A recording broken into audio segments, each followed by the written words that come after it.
The world of bodybuilding is a constant evolution, with physiques growing ever more impressive. However, there are certain eras that hold a special place in the hearts of fans. Two such titans are Dorian Yates and Jay Cutler, who, while never meeting on the Olympia stage, represent distinct pinnacles of bodybuilding achievement. This hypothetical showdown examines their strengths and weaknesses, painting a vivid picture of what a clash between these legends might have looked like. But before we get started, don't forget to like and subscribe for more videos like this, and now let's get started. Dorian Yates, nicknamed The Shadow, ruled the bodybuilding scene from 1992 to 1997, amassing an impressive 6 Sando trophies, Mr. Olympia titles. His physique was revolutionary, prioritizing extreme muscularity with razor-sharp definition. This approach, later termed the Yates era, emphasized deep cuts and striations, showcasing a level of detail unseen before. Yates' conditioning was legendary. His shredded physique boasted paper-thin skin stretched taut over his massive muscles, creating a sense of unparalleled separation and detail. Yates' back was arguably the best ever seen in bodybuilding.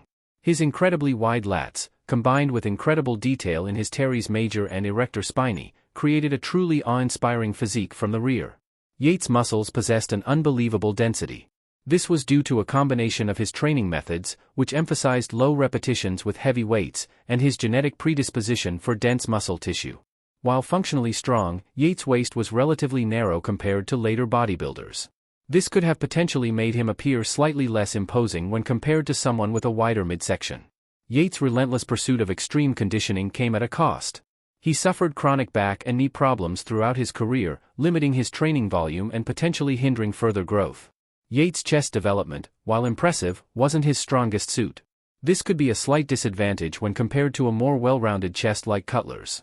Jay Cutler, nicknamed the Quadzilla, dominated the Olympia stage from 2006 to 2010, securing 4 Sando trophies. Cutler's physique represented a shift towards a more balanced approach. He possessed massive muscle mass with impressive conditioning, striking a balance between Yates' definition and the emerging trend of sheer size. Cutler's legs were legendary. His quads were some of the most massive ever seen in bodybuilding, boasting incredible separation and detail.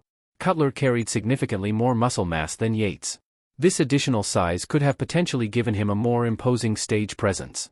Cutler didn't have any glaring weaknesses in his physique. All his muscle groups were well developed, creating a balanced and aesthetically pleasing look. While impressive, Cutler's conditioning wasn't quite on par with Yates' legendary detail. His focus on size might have resulted in slightly less striated muscle compared to the Shadow. While good, Cutler's back development wasn't quite as detailed or wide as Yates'. This could have been a disadvantage when compared from the rear pose. Cutler's midsection, while not a weakness, wasn't as tapered as Yates', potentially restricting his ability to hit certain poses with the same level of precision. Imagine the anticipation in the air as both titans stand backstage, muscles tensed and veins pulsating. The judges would have a tough time. Yates' legendary conditioning and detail would be on full display, creating a sense of awe. However, Cutler's sheer size and mass would be undeniable. The front poses would be a close call. Yates' incredible chest development, while not his strongest point, would compete with Cutler's well-rounded upper body. However, Cutler's massive quads would likely edge him slightly ahead in the leg poses. The side poses would be another battleground.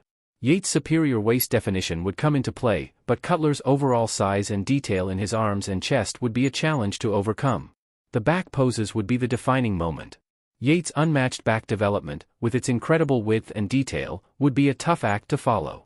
Cutler's impressive back would be no slouch, but it might lack the sheer detail and separation that would wow the judges. In a close battle, Dorian Yates would likely emerge victorious. And here's why. While both possess impressive physiques, Yates' legendary conditioning would be the deciding factor. The striations and detail etched across his muscles would create a sense of separation and sharpness that Cutler, with his focus on mass, might struggle to match.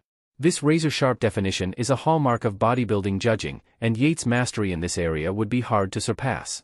The back poses, often considered the most crucial for overall physique, would be a decisive point. Yates' back development is widely considered one of the best ever. His incredibly wide lats, combined with incredible detail in his teres major and erector spinae, would create a truly awe-inspiring image from the rear. Cutler's back, while impressive, might lack the same level of width and intricate detail that would capture the judge's attention. Yates was known for his strategic posing. He understood how to accentuate his strengths and minimize any weaknesses. His narrow waist, while potentially a disadvantage in terms of size, would allow him to hit poses like the vacuum and side triceps with exceptional definition, further highlighting his conditioning advantage. Dorian Yates' reign was built on an unwavering focus and relentless pursuit of perfection. He was known for pushing his body to the absolute limit, a testament to his mental fortitude. In a close competition like this, his drive to win could be the tipping point. However, it wouldn't be a complete shutout for Cutler, because Cutler's sheer size and mass would create a significant stage presence. This additional visual impact could sway some judges, particularly those who value overall muscularity over extreme definition. It's important to consider the evolution of bodybuilding judging standards.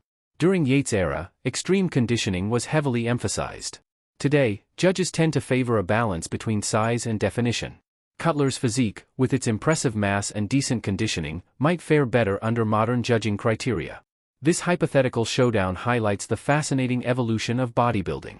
Yates' reign ushered in the era of extreme conditioning, while Cutler represented a shift towards a more balanced approach. Ultimately, Yates' legendary conditioning and detail, combined with his unmatched back development and strategic posing, would likely secure him the victory in this close battle. However, Cutler's impressive mass and well-rounded physique wouldn't go unnoticed, leaving a lasting impression on the audience and showcasing the ever-changing landscape of bodybuilding.